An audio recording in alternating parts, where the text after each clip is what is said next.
प्रिय छात्रों, हिंदी के इस शिक्षण सत्र में आपका हार्दिक स्वागत है।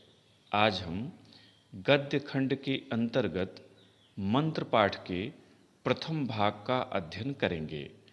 मंत्र कथा सम्राट मुंशी प्रेमचंद की एक मर्मस्पर्शी कहानी है। इस कहानी का यह संदेश है कि हमें अमीर गरीब सभी के साथ समान व्यवहार करना चाहिए तथा दूसरों के सुख दुख में समान रूप से भागीदार होना चाहिए। आइए इस कहानी के प्रमुख पात्रों का परिचय देखें। डॉक्टर चड्ढा एक चिकित्सक हैं जिनकी बड़ी ख्याति है। नारायणी डॉक्टर चड्ढा की पत्नी, कैलाश डॉक्टर चड्ढा का 20 वर्षीय पुत्र, मृणालिनी कैलाश की सहपाठी, बहुत ही मधुर स्वभाव की युवती, बूढ़ा भगत पन्ना का पिता, मंत्र शक्ति का जानकार और बुढ़िया भगत की पत्नी।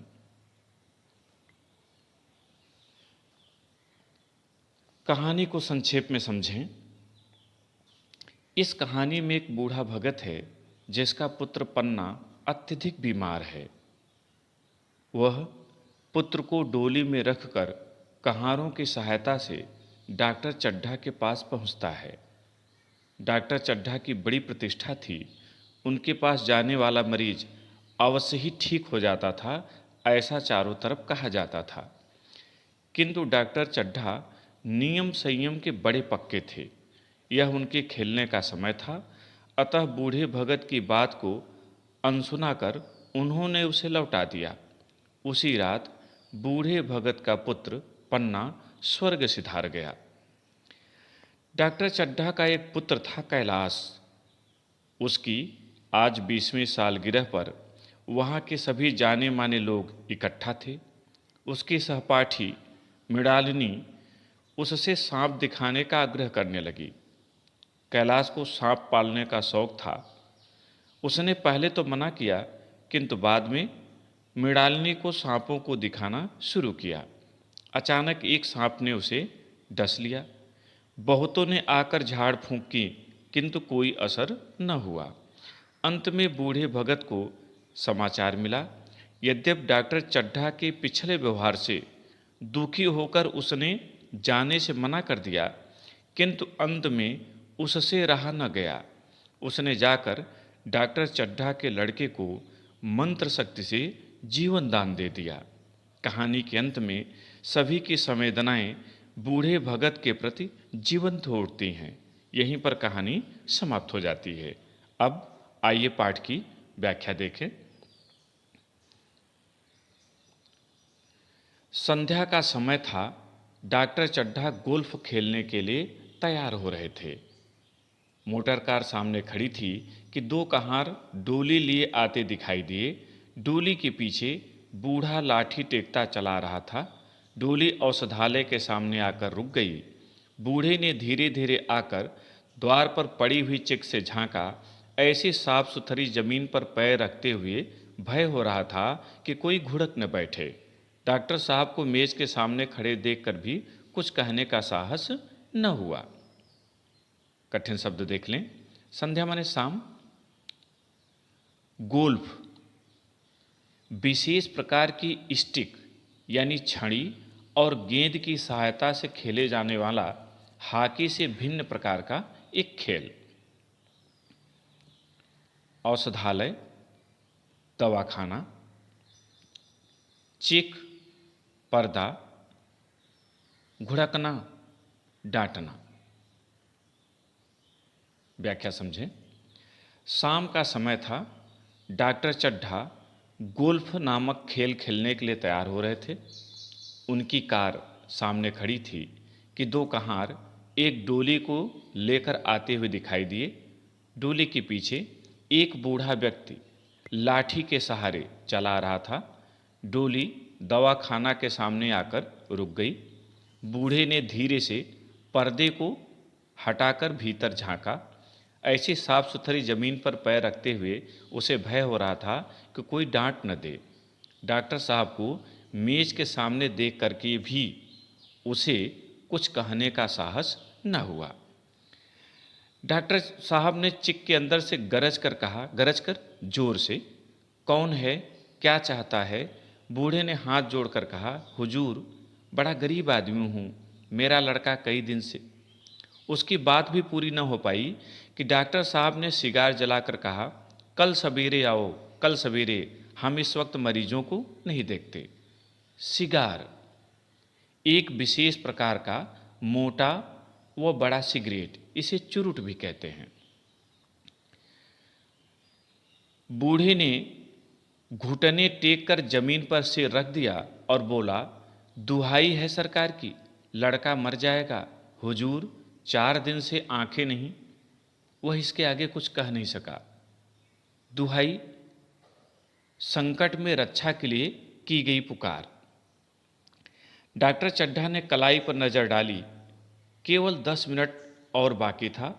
गोल्फ स्टिक खूंटी से उतारते हुए बोले, कल सवेरे आओ, कल सवेरे, यह हमारे खेलने का समय है।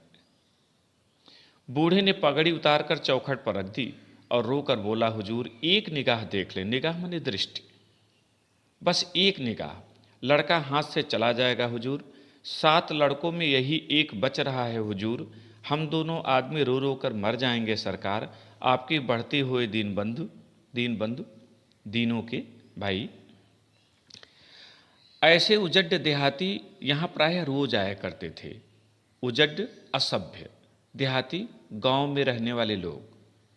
डॉक्टर साहब उनके स्वभाव से खूब परिचित थे। कोई कितना भी कहे पर वे अपनी ही रट लगाते जाएंगे, किसी की सुनेंगे नहीं। धीरे से चिक उठाई और बाहर निकलकर मोटर की तरफ चले। बूढ़ा यह कहता हुआ उनके पीछे दौड़ा, सरकार, बड़ा धर्म होगा, हुजूर, दया कीजिए, बड़ा दीन दुखी हूँ, संसार में कोई नहीं है बाबूजी। जब डॉक्टर साहब गाड़ी की ओर बढ़े तो बूढ़े ने बड़े ही करुण स्वर में अपनी बात रखी कि एक बार दया कर दीजिए, मेरा कोई है नहीं। मगर डॉक्टर साहब ने उसकी ओर मुंह फेर कर देखा तक नहीं। मोटर पर बैठकर बोले, कल सवेरे आना। मोटर चली गई। बूढ़ा कई मिनट तक मूर्ति की भांति निश्चल खड़ा रहा, अर्थात उसके शरीर में कोई हलचल नहीं हुई। संसार में ऐसे मनुष्य भी होते हैं जो अपने आमोद प्रमोद के आगे किसी की जान की परवाह नहीं करते। शायद इसका उसे अब भी विश्वास न आता था। आमोद प्रमोद, मनोरंजन। बूढ़े को इस बात पर विश्वास नहीं हो रहा था कि इस संसार में ऐसे भी हृदयहीन लोग हैं जो अपने मनोरंजन के सामने दूसरे के प्राणों की परवाह भी नहीं करते। सभ्य संसार इतना निर्मम, इतना कठोर है, इसका मर्मभेदी अनुभव अब तक उसे न हुआ था। मर्मभेदी, मर्म पर आघात करने वाला, कठोर। यह संसार इतना कठोर है, इसका अनुभव उसे अब तक न हुआ था। वह उन पुराने जमाने के जीवों में था जो लगी हुई आग को बुझाने, मुर्दे को कंधा देने, किसी के छप्पर को उठाने और किसी कलह को शांत करने के लिए सदैव तैयार रहते थे। कलह माने झगड़ा, विवाद। वह उस परंपरा का व्यक्ति था जो किसी के घर में लगी हुई आग को बुझाने, मुर्दे को कंधा देने, किसी के छप्पर को उठाने और किसी के घर के लड़ाई झगड़े को शांत करने के लिए सदैव तैयार रहते थे, अर्थात परोपकार में लीन रहते थे। जब तक बूढ़े को मोटर दिखाई दी, वह खड़ा टकटकी लगाए, टकटकी लगातार नेत्रों से देखना, उस ओर ताकता रहा। शायद उसे अब भी डॉक्टर साहब के लौट आने की आशा थी। फिर उसने कहारों से डोली उठाने को कहा। डोली जिधर से आई थी उधर ही चली गई। चारों ओर से निराश होकर वह डॉक्टर चड्ढा के पास आया था। उनकी बड़ी तारीफ सुनी थी, तारीफ मैंने प्रशंसा। यहाँ से निराश होकर फिर वह किसी दूसरे डॉक्टर के पास न गया, किस्मत ठोंक ली। किस्मत ठोंकना, भाग्य को दोष देना। बूढ़े भगत को डॉक्टर चड्ढा के लौट आने की उम्मीद थी, किंतु जब वो नहीं लौटे तो उसने कहारों को डोली उठाने के लिए कहा। डोली जिधर से आई थी उधर ही चली गई। वह चारों तरफ से निराश होकर डॉक्टर चड्ढा के पास आया था। उनकी बड़ी प्रशंसा सुनी थी कि मुर्दे भी उनके सामने आकर जीवित हो उठते हैं, इसलिए वह आया था। यहाँ से निराश होने के बाद वह किसी दूसरे डॉक्टर के पास नहीं गया और अपने भाग्य को ही दोष देने लगा। भाग्य पर निर्भर हो गया कि भाग्य में पन्ना जीवित लिखा होगा तो रहेगा, अन्यथा नहीं रहेगा।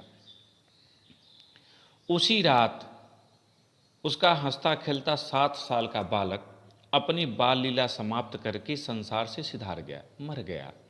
बूढ़े माँ बाप के जीवन का यही एक आधार था, इसी का मुंह देखकर वे जीते थे। इस दीपक की बुझते ही जीवन की अंधेरी रात भाएं भाएं करने लगी। बुढ़ापे की विशाल ममता टूटे हुए हृदय से निकलकर उस अंधकार में आर्त स्वर में रोने लगे। आर्त स्वर मतलब करुण स्वर। उसी रात बूढ़े भगत का 7 साल का बालक पन्ना इस संसार से सदा सदा के लिए चला गया। वही माँ बाप के जीवन का एक आधार था, उसी को मुख को देखकर वे जीवित रहते थे। उसके जाते ही रात उन्हें कचोटने लगी। बुढ़ापे की विशाल ममता करुण स्वर में चित्कार कर उठी। गद्यांश पर आधारित प्रश्न देखिए। जैसा कि आप जानते हैं कि गद्यांश पर आधारित 3 प्रश्न आते हैं, तीनों का आपको उत्तर लिखना होता है। पहला प्रश्न संदर्भ का होता है जो 2 अंक का होता है। दूसरा प्रश्न व्याख्या का होता है, रेखांकित अंश की व्याख्या, जो 4 अंक का होता है। और तीसरा प्रश्न उसी अनुच्छेद पर आधारित एक तथ्य पर प्रश्न होता है जो 2 अंक का होता है। तो पहला प्रश्न देखें, उपर्युक्त गद्यांश का संदर्भ लिखिए। उत्तर, प्रस्तुत गद्यांश हमारी पाठ्य पुस्तक हिंदी के गद्य खंड के अंतर्गत मंत्र पाठ से लिया गया है। इसके लेखक कथा सम्राट मुंशी प्रेमचंद जी हैं। अथवा प्रस्तुत गद्यांश के पाठ और लेखक का नाम लिखिए। ऐसे भी प्रश्न पूछा जा सकता है और इसमें इतना ही लिखना है, प्रस्तुत गद्यांश के पाठ का नाम मंत्र और लेखक का नाम प्रेमचंद है। दूसरा प्रश्न, रेखांकित अंश की व्याख्या कीजिए। रेखांकित अंश है, संसार में ऐसे मनुष्य भी होते हैं जो अपने आमोद प्रमोद के आगे किसी की जान की भी परवाह नहीं करते। शायद इसका उसे अब भी विश्वास न आता था।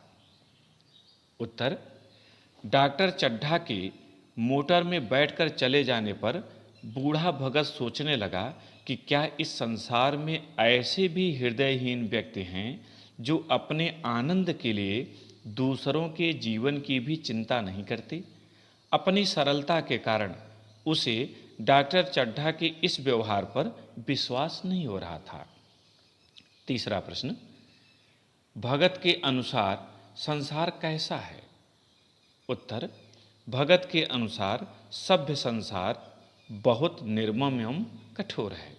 इस पर 1-2 प्रश्न और बनाए जा सकते हैं, जैसे पुराने जमाने के जीवों का व्यवहार कैसा था।